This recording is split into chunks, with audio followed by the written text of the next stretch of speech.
హన్మకొండలోని ఆదర్శ లా కాలేజీలో జర్నలిస్టుల సంక్షేమ సంఘం రాష్ట్ర ప్రథమ సదస్సు రాష్ట్ర అధ్యక్షులు తక్కెలపల్లి శ్రీనివాస్ అధ్యక్షతన జరిగింది. ఈ సదస్సుకు ముఖ్య అతిథిగా హాజరైన ఎమ్మెల్యే నాయిని రాజేందర్ రెడ్డి మాట్లాడుతూ జర్నలిస్టుల సమస్యల పరిష్కారం సంక్షేమం కోసం మా ప్రభుత్వం కట్టుబడి ఉందని తెలిపారు. జర్నలిస్టుల విషయంపై ఇప్పటికే ముఖ్యమంత్రి దృష్టికి తీసుకెళ్లామని అన్నారు. జర్నలిస్టుల ఇంటి స్థలాల విషయంలో త్వరలోనే ముఖ్యమంత్రి ప్రకటన చేస్తారని చెప్పారు.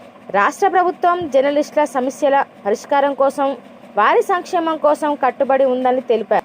ఈ సదస్సుకు జర్నలిస్టుల సంక్షేమ సంఘం అధ్యక్షుడు తక్కెలపల్లి శ్రీనివాస్ అధ్యక్షతన వహించగా ముఖ్య అతిథులుగా జాతీయ అధ్యక్షులు మానసాని కృష్ణారెడ్డి, రాష్ట్ర ప్రధాన కార్యదర్శి కానుగంటి రాజు, రాష్ట్ర వర్కింగ్ ప్రెసిడెంట్ బందెల రాజశేఖర్, రాష్ట్ర ఉపాధ్యక్షులు నుంటంకి ప్రభాకర్, రాష్ట్ర మహిళా కార్యదర్శి చాగంటి మంజుల, ఒడ్నల లత, కన్నూరి రాజు, కన్నూరు రాష్ట్ర కార్యదర్శి సూరుపాక రాజు, జర్నలిస్టుల సంక్షేమ సంఘం తరపున లీగల్ అడ్వైజర్ రాచకొండ ప్రవీణ్ కుమార్, ఉమ్మడి వరంగల్ జిల్లా అధ్యక్షులు ఎండి కార్యదర్శి పోషాల భిక్షపతి గౌడ్, హన్మకొండ జిల్లా అధ్యక్షులు కాసుల శ్రీను, జిల్లా కార్యదర్శి వడ్లకొండ అనిల్ గౌడ్, పెద్దపల్లి జిల్లా అధ్యక్షులు వెన్నపల్లి శ్రీనివాస్, ప్రధాన కార్యదర్శి ఒడ్నాల తిరుపతి, పెద్దపల్లి జిల్లా గౌరవ అధ్యక్షులు డాక్టర్ మంద భాస్కర్ యాదవ్, ఓమేష్, షకీర్, పయ్యాల రమేష్, రావణ్ తదితరులు పాల్గొన్నారు.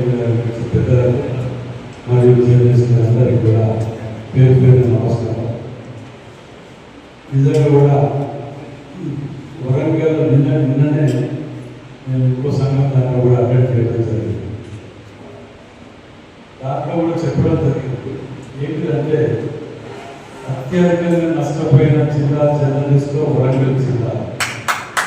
ఎందుకంటే ఒకటి మన దగ్గర యూనిటీ లేక, ఒకటి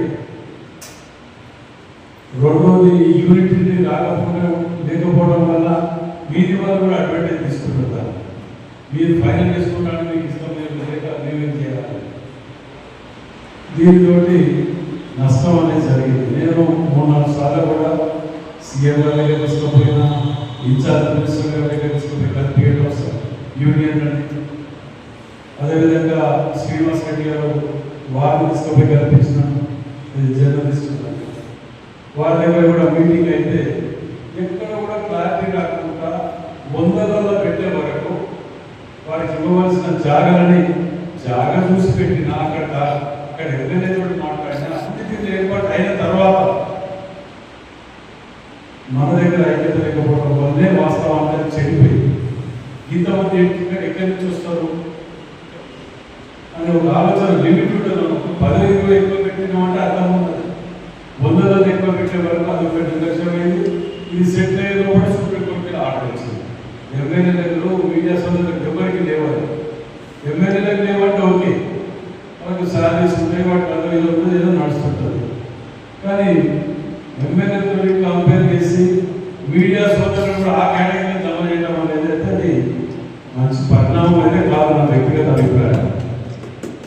సో దానికి ఆల్టర్నేట్గా ఈ మధ్య కాలంలో ముఖ్యమంత్రి గారు శ్రీనివాస్ రెడ్డి గారికి బాధ్యతలు చెప్పి ఇళ్ళ జాగాల విషయంలో ఏ విధంగా చేయాలి మీడియా సోదరులు కానీ మన ఈ వారం రోజుల కింద ప్రెస్ మీట్ కూడా శ్రీనివాస్ రెడ్డి గారు చెప్పడం జరిగింది. త్వరలో దాన్ని కూడా కంప్లీట్గా పైలట్ ప్రాజెక్ట్ కింద హైదరాబాద్తో పాటు హైదరాబాద్ తీసుకుంటామంటే కాదు, వరంగల్ కూడా తీసుకోండి, మాకు ఎలక్షన్స్ ఉన్నాయి దగ్గర కూడా వాటి గురించి కూడా తీసుకోండి అనే ఆలోచనతో నేను సలహా ఇవ్వడం జరిగింది. త్వరలో తప్పకుండా ఈ హెల్త్ కార్డ్స్ కానీ ఇంకేమన్నా కానీ వీటన్నిటి మీద కూడా డిస్కషన్లో ఉన్నది. వారం 10 రోజులే వీటి మీద కమిటీ చేసుకొని వీటి పరిశీలన చేస్తున్నారు అనేది పూర్తి నమ్మకం ఉన్నది. తప్పకుండా పరిష్కారం కూడా అయితేనే నమ్మకం అనుకున్నది. ఏదేమైనా యూనియన్ కాడ కానీ విలేకరుల కాడ కానీ కొందరి వల్ల మొత్తం చుట్టుకునే విధంగా ఉన్నది. కొందరు తప్పు చేయడం, కేవలం దాన్ని ఒక బిజినెస్ కింద మార్చుకోవడం, దాంతో కొంచెం ఇందువల్ల మీడియా పొలిటీషియన్స్ వాళ్ళు ఎట్లయిపోయింది, రాజకీయ నాయకులు అంటేనే ఒక ఇదిగా చూస్తున్నారు ఈ రోజుల్లో.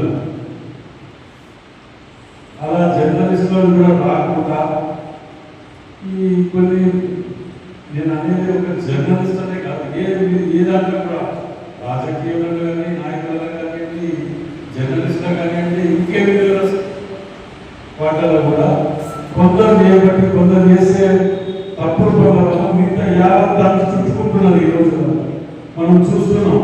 వాస్తవాలు రాస్తే దానికి ఎక్కడ కూడా ఎవరు వద్దరు. కానీ నేను ఈ మధ్య కాలంలో నాకు కూడా నా సొంతం నాకేం ఫేస్ కాలే, కానీ అట్లాంటి ఇప్పటివరకు ఫేస్ కాలేదు. కొందరికి ఫేస్ అయిన వాళ్ళని అది పోతే క్యారెక్టర్ పోతే రికవరీ కాదు. మళ్ళా ఎప్పుడు కానీ ఒకరి మీద మనము రాసేటప్పుడు వారి యొక్క ఏంటిది వాస్తవమా కాదా అని కన్ఫ్యూజన్ లో తీసుకుంటే బాగుంటుంది.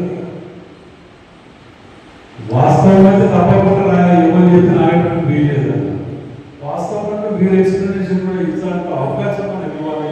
మీడియా సోదరులకు ఎందుకు అడుగుతున్నాను, ఎందుకు చెప్తున్నా అంటే మొన్న ఈ మధ్యకాలంలో బట్టి పెద్ద ఆర్టికల్ వచ్చింది మన వరంగల్ జిల్లా నుంచి. దాని మీద దృష్టి తీసుకోవాలి, ఎంక్వైరీ చేస్తే రాగానే తేలిన ఆ క్యారెక్టర్ డ్యామేజ్ అనేది రికవరీ కాదు. ఎంత కన్ఫ్యూజన్ ఇచ్చినా కానీ ఆ క్యారెక్టర్ పూర్తి స్థాయిలో రికవరీ అనేది జరుగుతుంది. దాన్ని దృష్టిలో పెట్టుకొని వెళ్ళండి. మీకు సంఘం తరచుకెళ్ళి ఎప్పుడు ఏ అవసరాలు ఉన్నా ఏ ఇబ్బందులు ఉన్నా నా వంతు బాధ్యతగా నేను తప్పకుండా సహాయం చేస్తానని మనం చేస్తున్నాను. తప్పకుండా మీతో పాటు చేస్తూ సెలవు.